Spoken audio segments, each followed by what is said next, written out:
Welcome. My name is Mark Hansen. This session is called Let's Visit Numberland. In this session, we're going to give you a little bit of background about what Numberland is. We're going to talk about some activities, some materials, and certainly the benefits of utilising this resource for your children at home or for your work as a teacher. So as you can see there, it's all based on numbers and the shapes that go with those numbers, where the numbers live, and it's basically a concrete way for students to learn about numbers and shapes. So a little bit about me. I'm a former master teacher and deputy principal at the moment. I've been a classroom teacher also for a number of years, and basically I just enjoy showcasing materials that students can utilise to become confident, creative communicators with a positive disposition for mathematics. So I guess that's what sort of excites me. My details are just down the bottom there if you'd like to be in touch. This is a little image that I show that gives people a bit of an idea about how I run or promote mathematical classrooms. Obviously, I promote that there's a place for explicit teaching, but then there's a place for these other learnings, the other methods that we can utilise for students to learn mathematics. And they're things like number facts, they're things like interleaved activities, they're things like number talks, and all those sorts of things that are listed in that image there. Along with that, and that one's sort of a generic one for all of primary school and possibly high school. But one I'm going to be focusing on today is a little bit different. This one is called Numberland, and as I said from the top, this session will give you a bit of a background to what Numberland is. It originated in Germany. I want to talk about the activities that you can utilise with Numberland, the benefits of it, and then obviously the materials available. You will have noticed that in the first slide we had some wooden images, and this one here we've got sort of I guess what we call a paper version. So there are different versions available, and we'll talk a little bit more about that. But before we do that, we're just going to get into some background about Numberland. And so we have Numberland was created in Germany, as it says there, in just after 2000, about 2002, 2003. There's a research-based project into it, and the aim of it was trying to make it, use the research on brain research and early childhood development to help teach basic mathematical concepts to children in a way that they would enjoy. I first got wind of the project through, as it says there, Barbara Schindelhauer. So she's a life force and irrepressible Barbara, and she has taken Numberland under her wing since about 2004 as a co-author of the program. The original creator, as it says there, Dr. Gerard, it doesn't have too much to do with Numberland at the moment. It's primarily Barbara who runs it. And I got in touch with Barbara following the success of my first book, Math for All. Barbara had seen that through a group called Education Influence, reached out to me, and basically because obviously English is Barbara's second language, and obviously the success of it in Germany and trying to make it, I guess, more international as she's already been doing, the idea came up between the two of us to write an English rhyming story that would introduce the Numberland and the associated materials to an international audience. This book that we've written together now, which is I'm going to show you in a minute, has now been translated into about 7 or 8 different languages, which is amazing. But that's the background to how I first became aware of Numberland. As I just mentioned there, the book itself was published in 2002. Myself and Barbara have never met, but we had many Skype calls and lots of conversations putting this book together and introducing the numbers 1 to 10 and a couple of extra characters that we'll talk about. As I said, it's been published in multiple languages now by the French-US publisher TBR Books. So a special shout out to Dr. Fabrice, who's got a lot of passion himself as well, and has put a lot behind this project as well. So it's available in all online bookstores, including through the publisher. There is a free reading there. I'll show you a little bit at the moment just now. So the book looks like this. As it says, you can pick it up pretty much in most online bookstores. And the idea of the book is that we visit Numberland, which is an area where the numbers and shapes live. And you'll notice down the bottom here, it often says, what will you wonder about each special number? So the first number we meet is 0, and there's little rhymes for each one. So we meet number 1, we meet number 2, we meet number 3, We meet number 4 and we're talking about the neighbours. We're looking at the digit themselves. What sold me on the concept initially was I sort of thought it was just about the actual digit, but what Barbara explained to me was that, for example, 4 has 4 braids. Her garden has, or his garden has 4 sides. We've got the flowers in the garden, so there's a 2 and a 2 there, so there's addition happening there. They often have materials that can visit these gardens. So in this example on this page, 4 books, we can notice that there's these houses here, which we talk about, has 4 windows as well. So we call these little dots windows. That's based on the Hungarian number system, which has these sort of patterns to 5 and then goes beyond that. So as it says here, I'll just read one page as an example. I live next door, I'm lively number 4. To see me knock 4 times at my door. I wear 4 beautiful braids in my hair and look at my garden, that's a square. And that's our lead character, I guess you could say.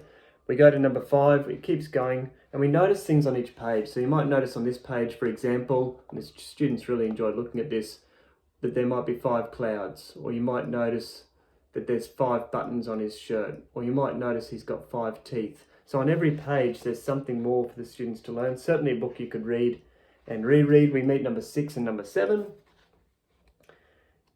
Number 8, 9 and 10. But we also meet, and 10 has a little backpack there because he can carry around, he's a placeholder, so he can carry around lots of other numbers, making lots of big numbers with number 10, as we know. So lots to notice on those pages, lots of shapes. And we also meet Trickster. Now Trickster is the trickster of Numberland. So he or she can come in and play little tricks. And you might notice on this page that a few tricks has been played there. As it says, what do you notice, what do you wonder? Can you fix Trickster's blunders? And so the students really enjoy the character of Trickster. It's someone they connect to, and that sort of cheekiness to find out, well, what did happen? How can we rectify what's happened? And we meet on the next page Numberland. Numberland, their job is to try and rectify Trickster's mistakes. So please have a look at this book. As I said, it's called My Garden is a Square, freely available, and it introduces us to these characters that live in Numberland.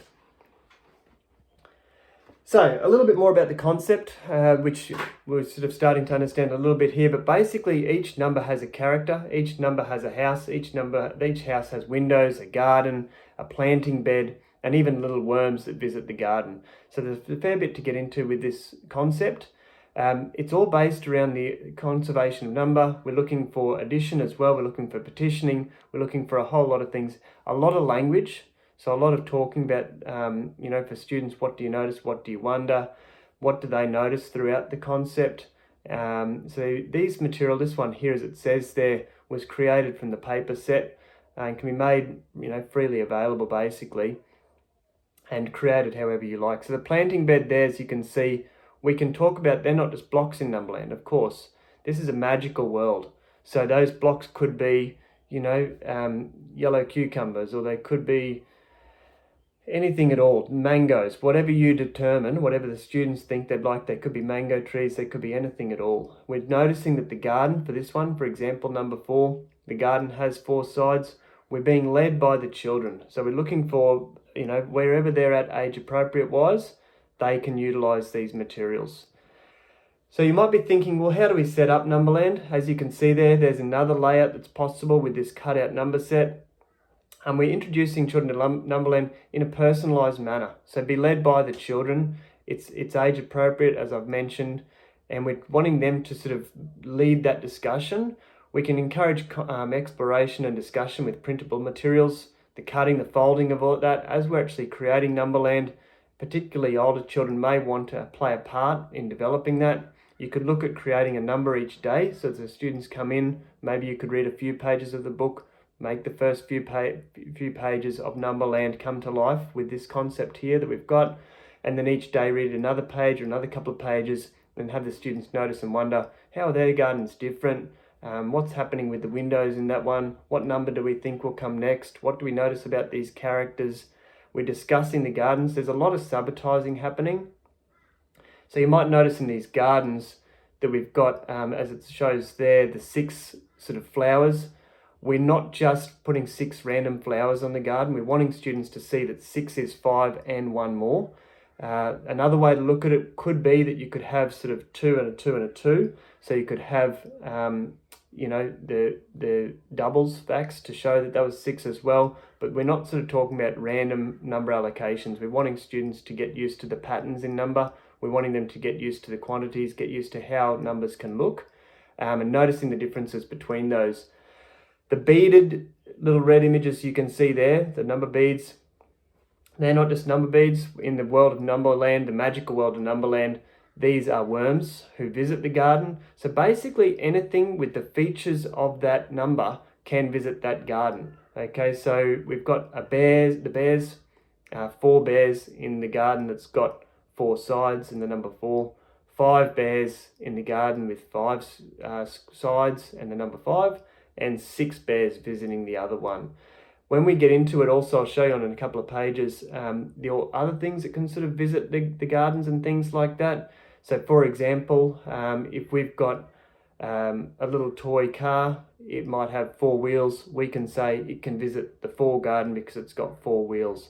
So we're brainstorming and seeing things in the real world that we can bring into our Numberland, crossing that gap between sort of the abstract world of mathematics with the more concrete world that we can create in Numberland. So students can use it.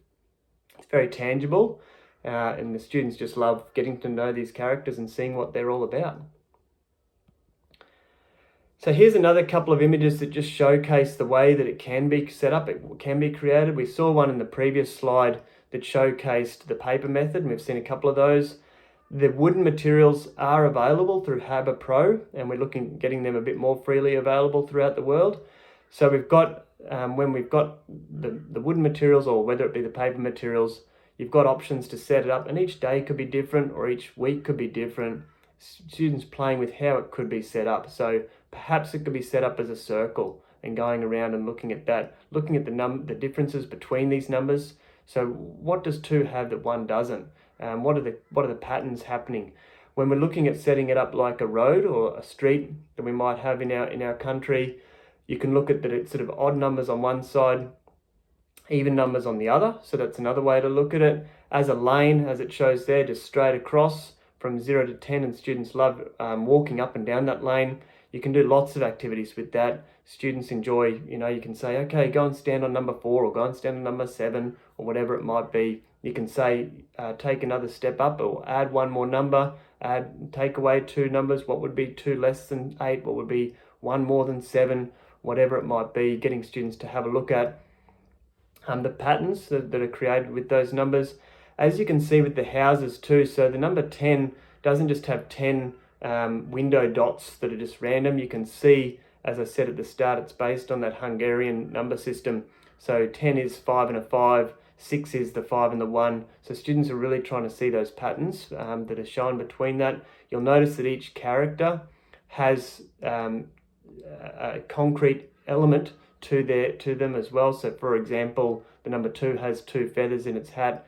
The number 4 has 4 braids, as we've already discussed. Another option that we've got there is on a table. So just set up, if you're a bit limited for space, or you'd like to leave it set up in your kindy room or your prep room or whatever it might be, more permanently for the students to just come and utilize as their own choice, as we're doing at our school. Having it up on a little table that students can bring in their own elements and place on, move things around is really great. And we've been using that at the school that I'm at the moment. And in the middle of the board there, it shows the option of the magnetic board. And that picture was from Barbara, and I just think that's a fantastic way to showcase it as well. Again, it's cut out, but just little magnets at the back, and you could make it on a big magnetic board or on a smaller magnetic board as it's shown there. So the activities that we can do with Numberland, there's so many. And again, like I said, be led by the students. That little image that you can see on your screen at the moment is actually my own 2 daughters having a play with it. They love the trickster activity that we've already spoken about, and we'll watch a video of that shortly. It's one of the ones that's listed on your screen there, Trickster Visits.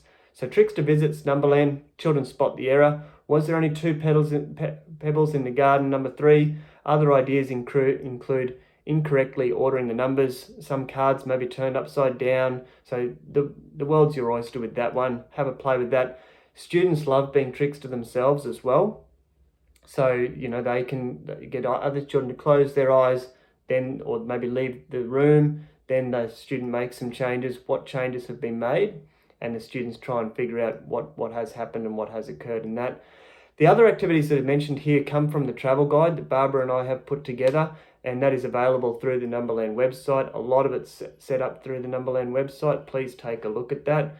So basic counting, you know, obviously students just having a look at the ways that they can count the numbers and things like that. Can you get me is very much encouraging that one-to-one correspondence from students, that they can go and gather what was required. So if we're looking at number 3, as it says there, what could you get that there is 3 of, or that has 3 of a certain feature? So if they find a little toy cow, for example, that has 3 dots, it can come into that one as well. If we've got, you know, go and get 3 little blocks or something like that, it can go and visit the number 3 house as well. What do you notice? What do you wonder? As I said, that's a large part of the book, My Garden is a Square, students looking at the patterns in numbers, looking at what they notice, what do they wonder. There's a lot of research behind that concept and a lot of research behind Numberland itself as well. These sort of what do you notice, what do you wonder things are great for kids because there's no right or wrong answer. The students can sort of notice anything, and then as a teacher we can work with that. So it's great for encouraging that safe, supportive environment where we value all the answers. As already implied, as I've just mentioned, where can I visit? So you could have little toys or whatever it may be, and thinking about where can this character visit. And again, it's a little bit like the what do you notice, what do you wonder. With whatever it may be, the students can use reasoning to justify their belief. So for example, a leading part would be, I think it can visit house number 2 because, and then we're looking for that reasoning. And as we've said down the bottom there, we've mentioned trickster visits and student-led. It depends on the age of your students. It depends on their mathematical interests. It depends on the differentiation that you want to utilise in your class or with your students. But every classroom is different. Numberland is a concept that you can then go and explore with your students. Every year you use it might be different. Every type of activity you do will be different. Every group of students you use will be different. So be led by them and what they do. I mean, the students that I've seen, they come out with things that I've never thought of with Numberland as well. So differentiate as required. Very, very important there. There can be some explicit teaching about Numberland, but then also it can be very largely student-led as well, which is fantastic. So let's have a look at trickster visits and another couple of activities, and I'll let you have a look at this video. All right, so we're ready to start with our Numberland, and I'm just going to give this girl this object here, and we'll see what she says about where this one can visit. Well, a spider has 8 legs, so it could go on number 8. Okay. What about this one? Well, do you need to count it, do you think? It's got 4 here, and then it's got 5 here, so that makes 9. So this can go on 9. What about this one? And then, 1, 2, 3, 4. So it has 4, so we can put it on 4. And then this one it's got 1 big one. So one big side, is it? One big one side curved around. side. Yeah. So it could go on number 1. Could it go on anywhere else? Is there anything else in it that you could look at and think there's another house that it could visit? It could also go on 0. Why is that? Because it also doesn't have anything. So it could go on 1 or it could go on 0. Anything else? Is there any other features on it? Have a good look at the rock, the painting on it. What else can you count on there? What else can you see?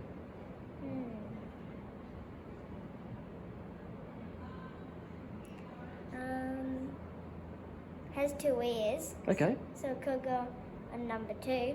Sure. So we could put that on 1 or 2. So you might put it in the middle.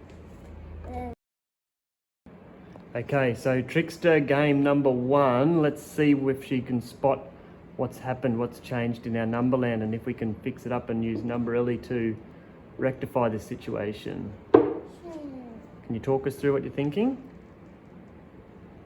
What could be wrong?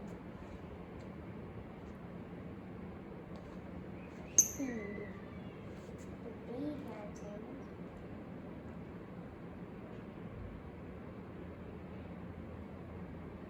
pattern. Have you checked all the numbers?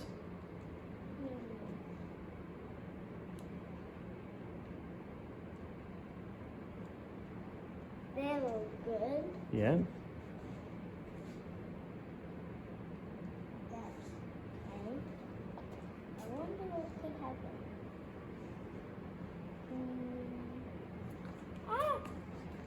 There's 4 here and 3 here. So you think it was the flags that swapped? Yeah. Okay, do you want to check your houses and make sure they're still good? Okay. So 10 and 10, 5 and 4,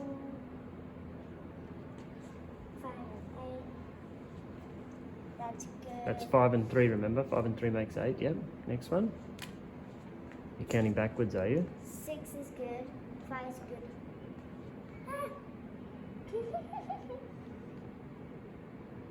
Oh, so what was actually changed? The houses. The houses. Good girl. Okay, so trickster game number 2. Let's see if we can spot what's happened this time.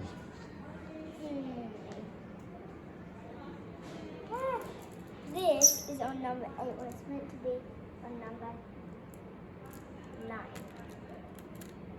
Okay, so it was just that one swap, do you think? Maybe not. It might be something else. What about this one? How many legs does the spider have? 8. So hang on. If these linking cubes were here and these were over here and the spider was over here, do you need to check the gardens? Okay.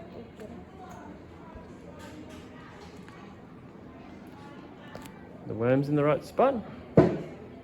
Nope. What about the actual gardens? What do you need to do? Can you count the sides? You show me how you count the sides. 1, 2, 3, 4, 5, 6, 7, 8, 9. 1, 2, 3, 4, 6, 7, 8. The gardens have swapped.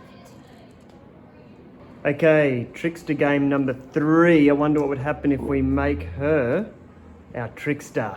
What would you do?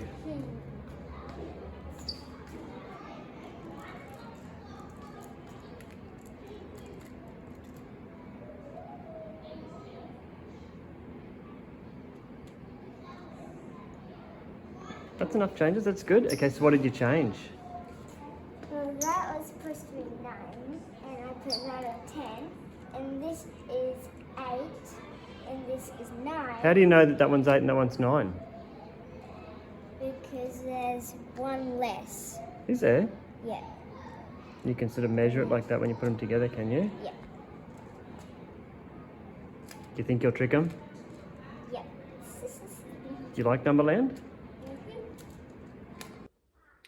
So at my school, this information I'll let you have a read yourself, but basically this is from one of the prep teachers at my school who's been utilising it a fair bit. They have, as I've already mentioned, set it up on a little table in an area of their room, and the students, although there is some explicit teaching, the students are welcome to come and utilise Numberland in their own free time. The students have loved the idea of trickster. They've loved counting, and of course there's just so much counting that happens in Numberland. Counting the worm little beads to make sure that it's got the number that they need, counting the amount of feet on an animal, for example. So looking at a spider, counting all its little toy spider, counting its little legs to find out which house it can visit, that correlation between the digit and the actual conservation of that quantity, that number, and then talking about which house can that or garden can that object visit. So as you can see there, students really enjoying that. There's a couple of specific examples there. So just called student 1 has been going home and talking about it a lot. The parent of that child was talking about Numberland to the teacher at drop-off as well, and saying how much the student loves it. And this parent believes that it's the story element of Numberland that gives that context to mathematical knowledge. So that's fantastic as well. And then another example, student 2, who this teacher felt is more literacy oriented than maths. And then during story time, it's the child who really loves that.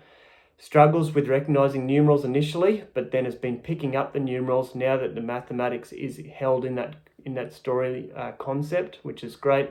And then as it mentions there as well, which I think brings Numberland to life, it's the personalities of the numbers and the story element that gives that maths the meaning to that child. So lots of great stories happening in that classroom there. So around the world, as I said at the start, it is an international concept, Numberland. Although it's originated in Germany, Barbara is just very passionate about getting it out to as many people as possible, as I am. It's my belief that this concept should be in kindergartens right throughout the world. And we've got some examples that are happening around the world as well. So some students in China and Zambia there. As you can see, lots, maybe the wooden materials, some are the paper materials, some have been created just from whatever materials we have on hand. The one on the right there shows Barbara herself doing some training for some teachers in Mexico. And up on top there, a really important image. This one was actually what we call the Numberland, or what I'm calling the Numberland Originals. Tom and Tina, who are actually Barbara's children.